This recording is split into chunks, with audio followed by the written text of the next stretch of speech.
नमस्कार, आप देख रहे हैं एनएमएफ न्यूज। आपके साथ मैं हूं नम्रता चौधरी। ईरान और इजराइल के बीच जंग का आप ये समझ लीजिए आगाज हो चुका है और ये तीसरे विश्व युद्ध की तरफ इशारा कर रहा है। मिडिल ईस्ट के दो तगड़े देश, मतलब आप ये कह सकते हैं और ये कहा जा रहा है कि ये जो वॉर हो रहा है ना दोनों देशों के बीच, ये मदर ऑफ ऑल वॉर है।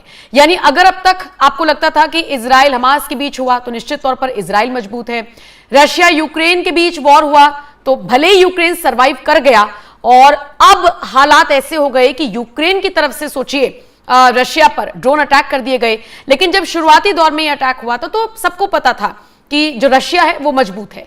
भारत पाकिस्तान के बीच युद्ध जैसे हालात बने तो भी सबको पता था कि भारत मजबूत है।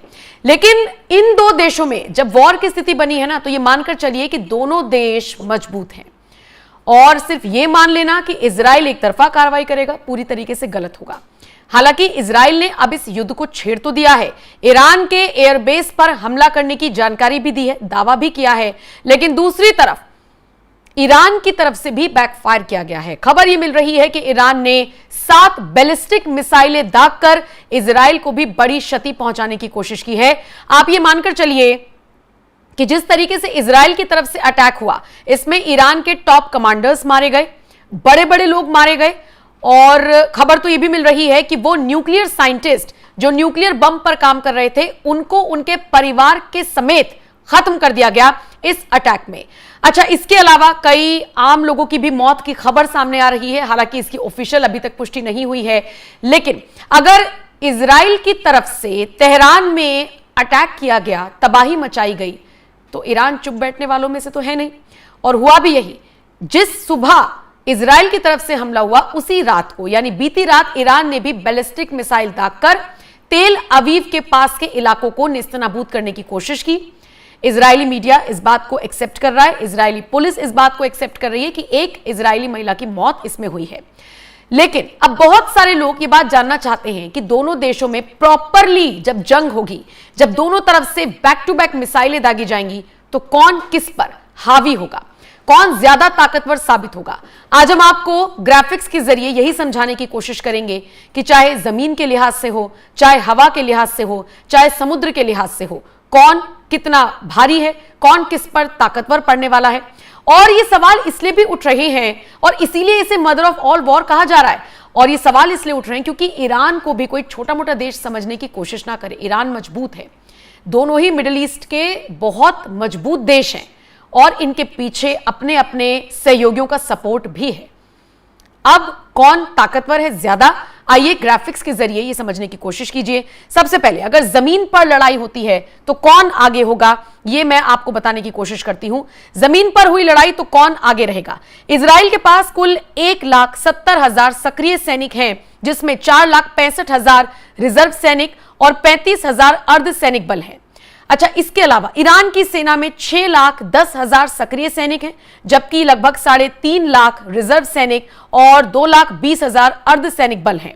इजराइल के पास 1,370 टैंक, 43,407 बख्तरबंद वाहन, 650 ऑटोमेटिक तोपखाने यूनिट्स, 150 रॉकेट आर्टिलरी शामिल है। ईरान के पास 1996 टैंक और 65,000 बख्तरबंद वाहन है। यानी अगर आप बख्तरबंद वाहनों की बात करेंगे तो ईरान आगे है, अगर आप टैंक की बात करेंगे तो ईरान आगे है, अगर आप सक्रिय सैनिक की बात करेंगे तो ईरान में सक्रिय सैनिकों की तादाद ज्यादा है। अच्छा, इसके अलावा अगर आप बात करेंगे रिजर्व सैनिकों की तो उसमें ईरान थोड़ा सा पीछे है। अब बात करते हैं अगर हवाई हमला हुआ तो कौन ज्यादा ताकतवर होगा। इजराइल के पास 612 विमान है, जिसमें 241 लड़ाकू जेट, 146 हेलीकॉप्टर व 48 हेलीकॉप्टर हैं जो अटैक हेलीकॉप्टर हैं। ईरान की अगर हम बात करें तो ईरान के पास 551 विमान है। अगली ग्राफिक प्लेट चलाइए ताकि दर्शकों को समझ में आए। ईरान के पास कुल 551 विमान है, जिसमें 186 लड़ाकू जेट हैं, 129 हेलीकॉप्टर हैं और 13 अटैक हेलीकॉप्टर हैं। अभी इसी ग्राफिक प्लेट पर रहिएगा। अब आप अंदाजा लगाइए कि इजराइल के पास विमानों की संख्या ज्यादा है, लड़ाकू जेट की संख्या ज्यादा है, हेलीकॉप्टर की संख्या ज्यादा है और अटैक हेलीकॉप्टर की संख्या भी ज्यादा है बजाय ईरान के। यानी अगर हवाई हमला हुआ तो कहीं ना कहीं इजराइल ताकतवर नजर आता है। अब बात करते हैं, अगली ग्राफिक प्लेट लेकर आइए। अब बात करते हैं समुद्र में किसके पास ज्यादा ताकत है। तो देखिए, नौसेना की बात करें तो इजराइल के पास 5 सबमरीन है, 7 कोरवेट है और 45 गश्ती जहाज हैं। ईरान के पास 7 फ्रगेट हैं, 3 सबमरीन हैं, 19 गश्ती जहाज हैं और 1 माइन वॉरफेयर जहाज है। ग्लोबल फायर इंडेक्स में दुनिया के 145 देशों में ईरान 16वें नंबर पर है, जबकि ईरान 15वें नंबर पर आता है। यानी एक ही नंबर का फासला है अगर आप ग्लोबल फायर इंडेक्स में देखते हैं दोनों देशों को। तो अब ग्राफिक्स के जरिए आप लगातार समझ रही हैं कि आखिर हवाई हमले हुए, समुद्री हमले हुए या जमीन पर हमले हुए तो कौन ज्यादा ताकतवर होगा। अंदाजा आप लगा सकते हैं कि दोनों देशों के बीच एडी चोटी का जोर है, यानी कि अगर दोनों देश आपस में लड़ते हैं, जो कि लड़ भी रहे हैं, तो कौन ज्यादा ताकतवर होगा। लेकिन इन सब के बीच आपको यह भी समझना होगा और उन तस्वीरों को भी देखना होगा। फुल फ्रेम तस्वीरें लेकर आइए। इन तस्वीरों को देखकर आप समझ सकते हैं कैसे बैलिस्टिक मिसाइलें दागी गई हैं। ईरान इजराइल में के बीच किस तरीके से जंग छिड़ी हुई है और ये कहां तक जाएगी, ये भी देखने वाली बात होगी, क्योंकि देखिए अमेरिका का सपोर्ट इजराइल के पास है, तो ईरान के पास भी कई ऐसे देश हैं जो उसका सपोर्ट करने के लिए आगे आ रही हैं।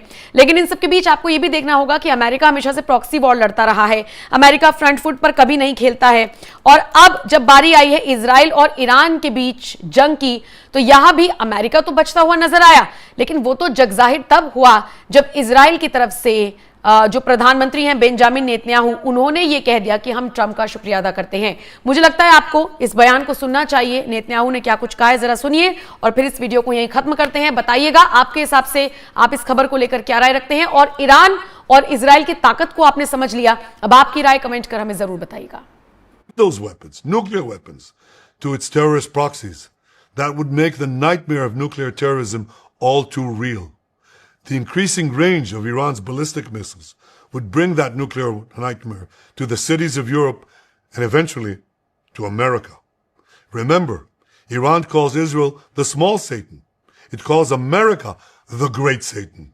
And this is why for decades it's led millions in the chants of death to Israel and death to America. Today, Israel is responding to those genocidal calls with action and with a call of our own. Long live Israel and long live America. Our action will help make the world a much safer place. I want to thank President Trump for his leadership in confronting Iran's nuclear weapons program. He has made clear time and again that Iran cannot have a nuclear enrichment program.